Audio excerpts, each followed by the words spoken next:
Thomas Blackwood had spent 15 years running legitimate cargo across the Outer Rim colonies, building a reputation for reliability that kept his ship, the Wanderlust, well-maintained and his conscience clear. That changed the day he received a distress call from a derelict vessel in the Epsilon sector. The ship hung in space like a wounded animal, its hull scarred by weapon impacts. Thomas's scanners showed minimal life support and a single life sign. Standard protocol dictated calling the Colonial Authority, but something about the ship's registry made him hesitate. It was listed as belonging to the Saren Corporate Alliance, a company known for their ruthless business practices and rumored ties to illegal trafficking. Wanderlust responding to distress signal, Thomas broadcast, maneuvering his ship alongside the damaged vessel. Preparing for emergency boarding. The airlock cycled with a hiss, revealing darkened corridors lit only by emergency lighting. Thomas moved cautiously, his hand near the stunner at his hip. The life sign led him to the cargo hold, where he found something that would change his life forever.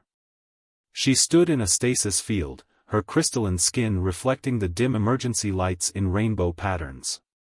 A luminarian, one of the rare species from the crystalline worlds of the Centaurus cluster. Her eyes were closed, but Thomas could see the neural inhibitor attached to her temple. His stomach turned as he recognized the slave conditioning technology. The ship's logs told a grim story. The vessel belonged to a mid-level executive in the Saren Corporate Alliance who had purchased the luminarian as a status symbol. During transport, their ship had been attacked by pirates, and the executive had abandoned ship, leaving his property behind in stasis. Thomas knew he had three choices: alert the authorities, who would likely return the luminarian to Saren custody, leave her here to an uncertain fate, or take action himself. His hand hovered over the stasis field controls. "This is either the most noble or the most foolish thing I've ever done," he muttered, deactivating the field. The luminarian's eyes snapped open, revealing irises that shifted color like aurora borealis. She stumbled as the stasis field disappeared, and Thomas caught her before she could fall. The neural inhibitor sparked and died, its circuits overloaded by her awakening. "Easy there," Thomas said softly. "You're safe now." She spoke in a voice like wind through crystal, her universal translator struggling to keep up. "Safe? With another human?" Her laugh was bitter. "I have found humans' definition of safety leaves much to be desired. I'm Thomas Blackwood. I'm getting you out of here, but we need to move quickly.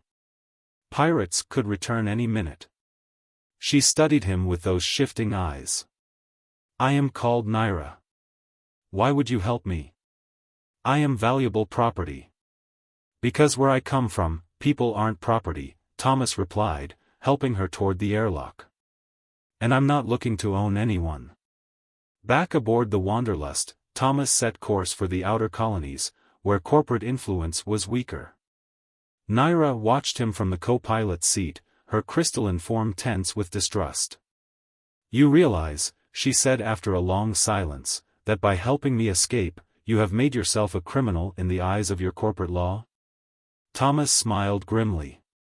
"Wouldn't be the first time human laws got it wrong. Besides, I know some people in the free colonies who can help get you proper documentation." "And what do you want in return?" Naira's voice was sharp with suspicion. "Nothing. Though I wouldn't mind some company on long hauls if you're interested in learning to pilot. Space gets lonely." Naira's colors shifted to deeper blues of confusion. "You would teach your property to fly your ship?" "You're not my property, Naira. You're my passenger. And maybe, if you want, my friend." As the Wanderlust disappeared into hyperspace, neither of them could have predicted how their choice to trust would ripple across the galaxy, challenging not just corporate law, but the very foundations of human-alien relations. The journey ahead would test them both, but in that moment, a cargo pilot's simple act of compassion had set in motion changes that would echo through the stars. The Wanderlust's engines hummed steadily as Thomas guided the ship through the swirling colors of hyperspace. 2 weeks had passed since the rescue, and while Naira's physical wounds had healed, her trust remained as fragile as morning frost. She learned quickly, her crystalline fingers dancing across the ship's controls with natural grace. Thomas found himself impressed by her innate understanding of spatial dynamics and navigation. Yet every time he complimented her skills, her aurora-like eyes would darken with suspicion. "You're a natural," Thomas said one evening, watching her execute a perfect maintenance diagnostic. "Better than most pilots I've trained." "My species evolved in three-dimensional crystal caverns," Naira replied, her tone carefully neutral. "Spatial awareness was essential to our survival." Her colors dimmed at the mention of her homeworld. Thomas wanted to ask about her past but held back. Instead, he focused on the present concern, their dwindling supplies. They needed to dock soon, but every port carried risk. The Saren corporate alliance had eyes everywhere. "We'll need to make a stop," he finally admitted. "I know a place in the Perseus Arm old mining colony turned independent trading post. The locals there aren't fond of corporate oversight." Naira's crystalline surface rippled with anxiety. "And if they recognize what I am? Luminarians are rare enough to draw attention. Then we'll need a disguise." Thomas pulled up a star chart. "There's a settlement on the way. Friend of mine runs a synthetic skin crafting business. Usually helps spacers deal with radiation damage, but she can probably help us make you look less distinctive." The settlement was little more than a collection of interconnected habitation domes on a rocky planetoid. Thomas landed the Wanderlust in a discreet maintenance bay owned by his contact, Raven Way. The woman who greeted them had cybernetic eyes and arms covered in iridescent tattoos that shifted like oil on water. "Thomas Blackwood," she grinned. "Still getting into trouble, I see." Her eyes widened when she saw Naira. "Oh, you beautiful fool. You've really done it this time. Can you help?" Thomas asked simply. Raven's workshop was a marvel of biotechnology. Synthetic flesh in various hues hung like tapestries, and molecular reconstructors hummed with constant activity. She worked quickly, creating a temporary skin that would mask Naira's crystalline nature without hampering her natural abilities. "It'll last about a month," Raven explained as she applied the final touches. "After that, the molecular structure will begin to break down. And be careful with direct sunlight, the refraction patterns might show through." Naira examined her new appearance in a mirror. The synthetic skin gave her the appearance of a pale-skinned human with striking silver hair. Only her color-shifting eyes remained as a hint of her true nature. "Thank you," she said softly, touching the artificial skin with wonder. "Don't thank me yet," Raven warned. "Corp enforcers were here 2 days ago, showing pictures. They're looking for a stolen, biological asset, their words, not mine. They're offering enough credits to buy a small moon for information."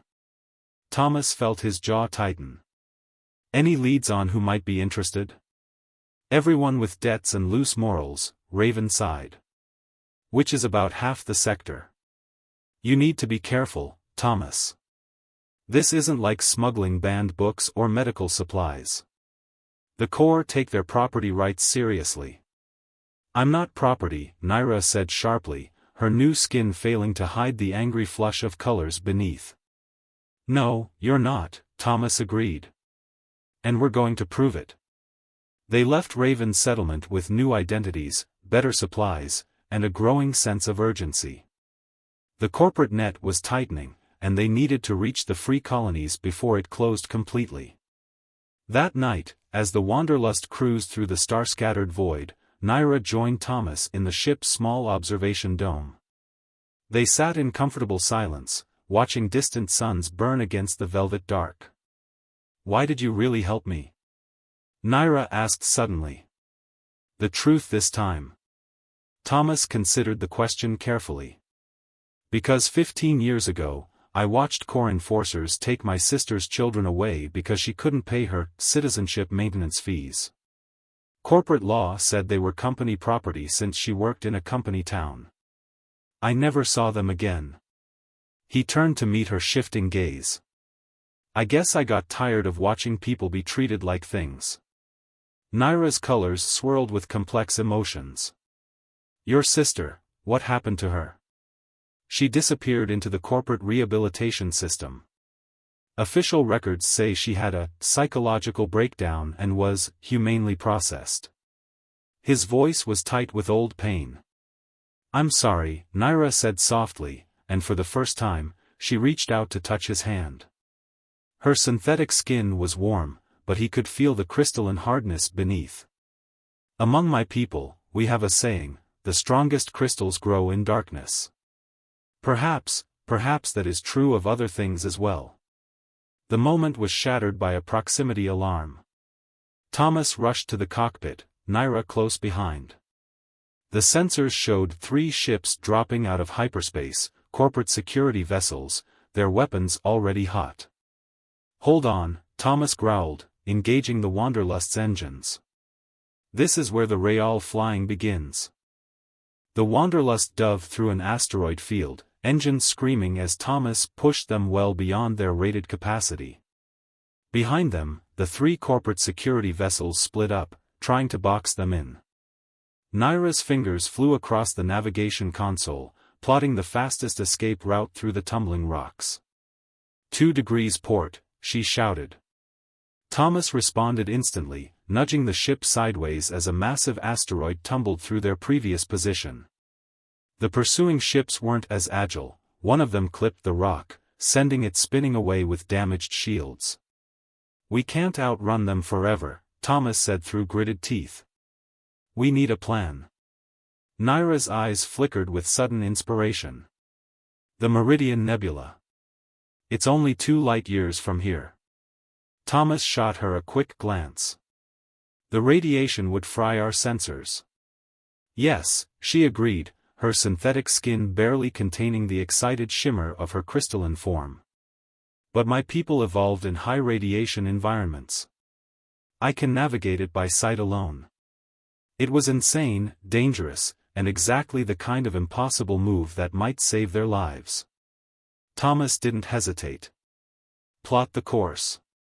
The Meridian Nebula loomed before them, a vast cloud of purple-green gas shot through with ribbons of lethal radiation.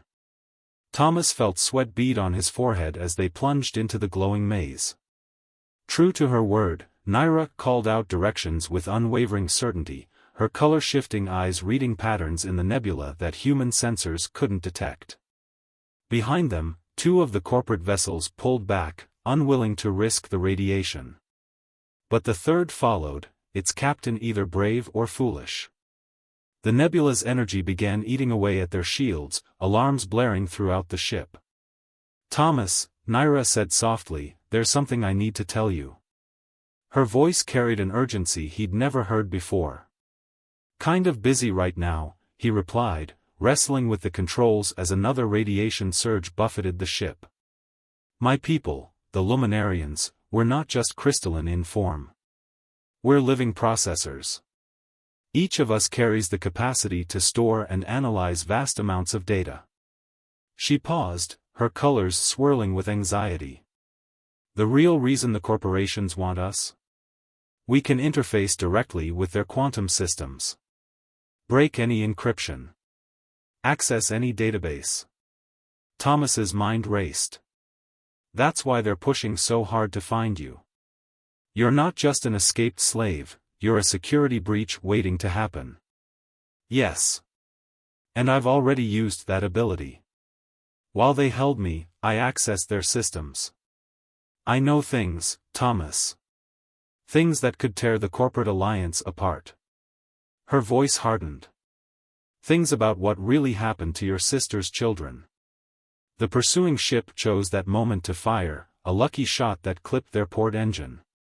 The Wanderlust shuddered, alarms screaming as systems began to fail. We're losing power, Thomas announced, fighting to keep them stable. If we don't get out of this nebula soon, we're dead. Naira's synthetic skin had begun to deteriorate under the nebula's radiation, revealing patches of her crystalline form beneath. "There's a way out, but you'll have to trust me completely." She stood, moving behind his chair and placing her hands on his temples. "Let me show you what I see." The connection was immediate and overwhelming. Through Naira's senses, Thomas saw the nebula transformed. What had been a lethal fog became a lattice of energy patterns, flowing rivers of light that pointed toward safety. More than that, he felt her thoughts, her emotions, her absolute trust in him despite everything her experience had taught her about humans. Moving as one, they guided the Wanderlust through the heart of the nebula. The pursuing ship tried to follow their exact path but miscalculated by meters. The radiation tore through their shields, and they were forced to retreat. When they emerged from the other side of the nebula, Thomas's hands were shaking. The neural connection had shown him more than just the way out. He had felt Naira's deeply buried feelings for him, tangled with her fear of trusting, of being vulnerable again. "I'm sorry," she said quietly, withdrawing her hands. "I should have asked permission before dash." Thomas caught her hand, noting how the synthetic skin had worn away to reveal her true crystalline nature. "Don't apologize. What I felt, what you showed me. It wasn't just navigation data," she admitted. "When our kind links with another, everything flows both ways. You trusted me with your ship, your life. I trusted you with me. All of me." The moment was interrupted by a priority message flashing on the communications console. Thomas recognized the encryption. It was from Raven. "The Corps aren't just hunting you anymore," Raven's voice crackled through the speakers. "They've put a kill order on Thomas. They're calling him a biological asset liberator, death sentence on sight. But I've got contacts in the free colonies willing to help. If you can make it to Haven Station, there's a resistance cell waiting." Thomas felt Naira's hand tighten on his shoulder. "Haven Station is on the edge of corporate space," she said. "We'd be facing their heaviest defenses." "We don't have a choice," Thomas replied. "But now we have something they don't expect, proof of their crimes, straight from their own databases." He looked up at her, seeing past the deteriorating synthetic skin to the strength and beauty beneath. "Together?" Naira's colors shifted to a deep, determined blue. "Together. But Thomas, what we shared in the nebula, among my people, such a connection is considered." "I know," he said softly. "I felt it too. And I don't regret a thing." As they set course for Haven Station, both knew they were heading toward more than just safety or justice. They were moving toward a future neither of them had imagined possible, one where the barriers between species meant nothing compared to the bonds forged in trust and love. Haven Station hung in space like a tarnished coin, its ancient hull marked by decades of repairs and modifications. The massive structure had once been a corporate mining platform, but now it served as a refuge for those seeking to escape corporate control. Getting there had cost Thomas and Naira nearly everything. The Wanderlust's engines were barely functional, and their supplies were almost depleted. Multiple ships on approach, Naira reported from the co-pilot's seat. Her synthetic skin had completely deteriorated, leaving her crystalline form exposed. In the dim light of the cockpit, she glowed with an inner light that reflected her anxiety. "Not corporate signatures, independent vessels." "That'll be our escort," Thomas replied, reviewing the encrypted coordinates Raven had sent. "The Resistance doesn't take chances with new arrivals." 6 ships surrounded them, a mix of retired military vessels and modified civilian craft. Their leader, a heavily armed corvette, transmitted docking instructions. As they approached Haven Station, Thomas could see the heavy defense platforms orbiting it like mechanical wasps. The docking bay they were directed to was private, sealed off from the station's main traffic. As the airlock cycled, they were met by a diverse group of humans and aliens. Their leader stepped forward, a tall woman with extensive cybernetic enhancements and a bearing that spoke of military training. "Captain Blackwood," she said, "I'm Commander Voss. Welcome to Haven." Her cybernetic eyes scanned Naira with obvious interest. And you must be our Luminarian friend. Raven told us to expect you, but she didn't mention you'd brought us a gift. Naira tensed, but Thomas stepped between them. We brought evidence. Not gifts. Voss smiled, the expression warming her severe features.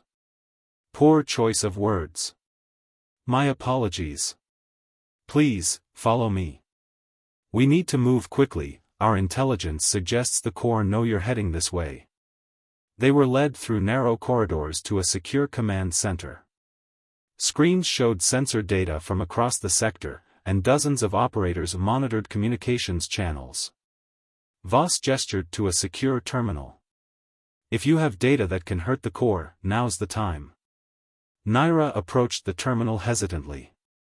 The information I carry, it's not just about their slave trading operations. It's everything: financial fraud, illegal weapons development, planetary devastation for profit. And she glanced at Thomas, the truth about the rehabilitation programs. Thomas nodded encouragingly. Show them. Naira placed her crystalline hands on the terminal's interface. Her form began to glow brighter as she connected with the system, streams of data flowing through her translucent body. The screens around them filled with documents, videos, and financial records, the dark underbelly of corporate rule exposed to the light.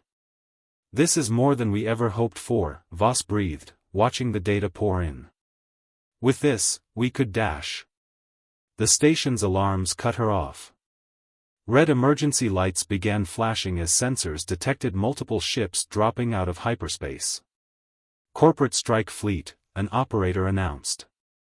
5 capital ships, multiple squadrons of fighters. They're launching boarding craft. Voss cursed. They must have followed you somehow. Everyone to battle stations.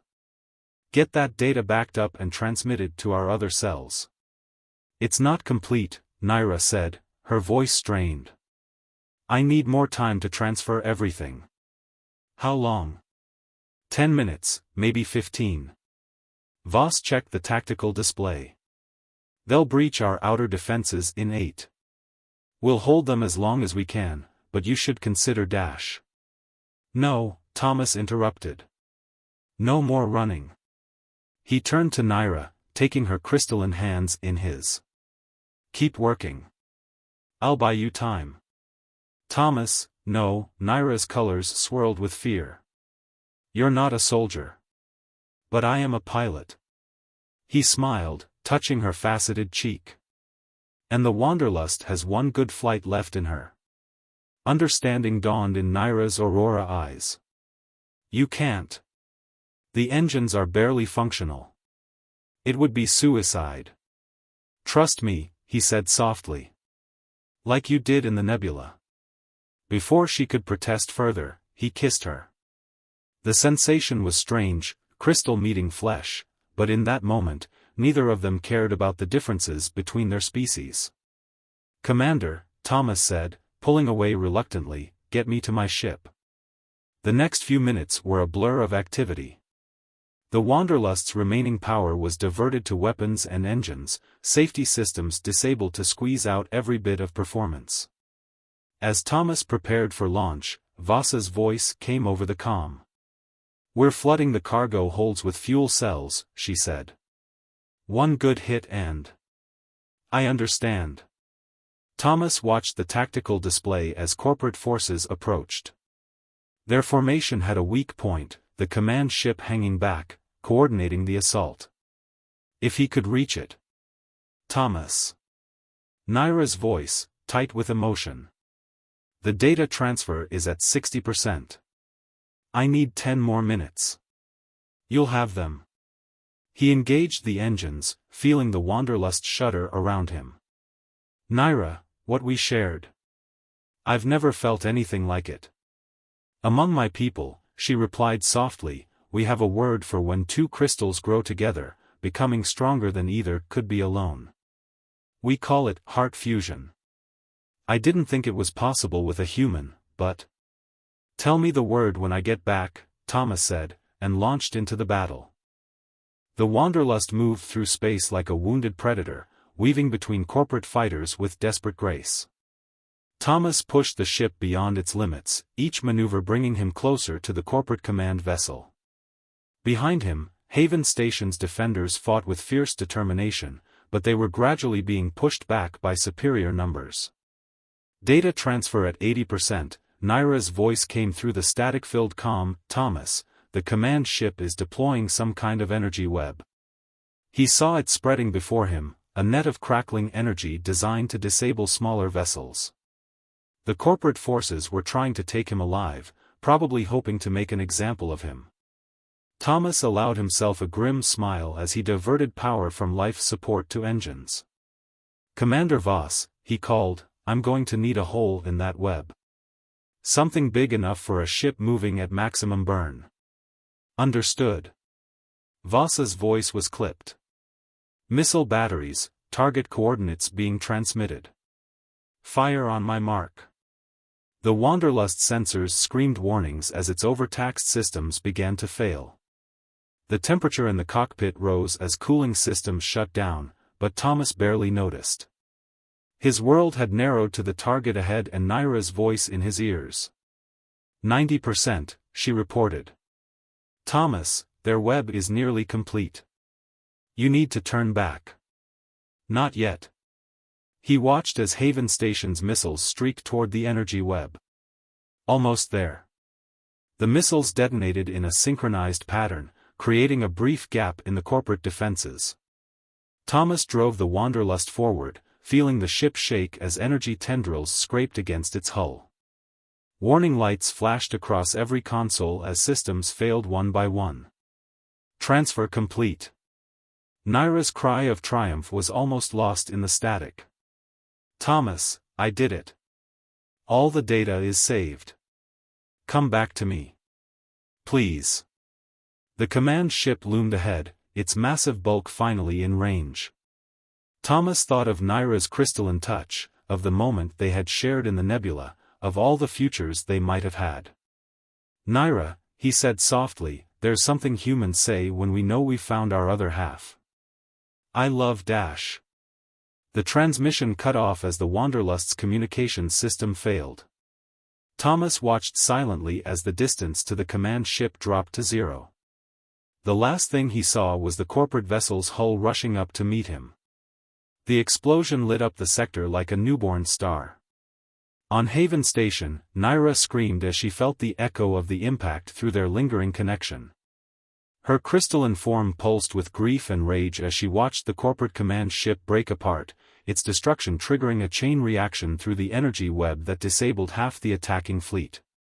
"Multiple corporate vessels losing power," an operator reported. "Their formation is breaking up." Commander Voss was already capitalizing on the chaos, directing Haven's defenders to push back against the disorganized attackers. "They're retreating. Press the advantage." But Naira heard none of it.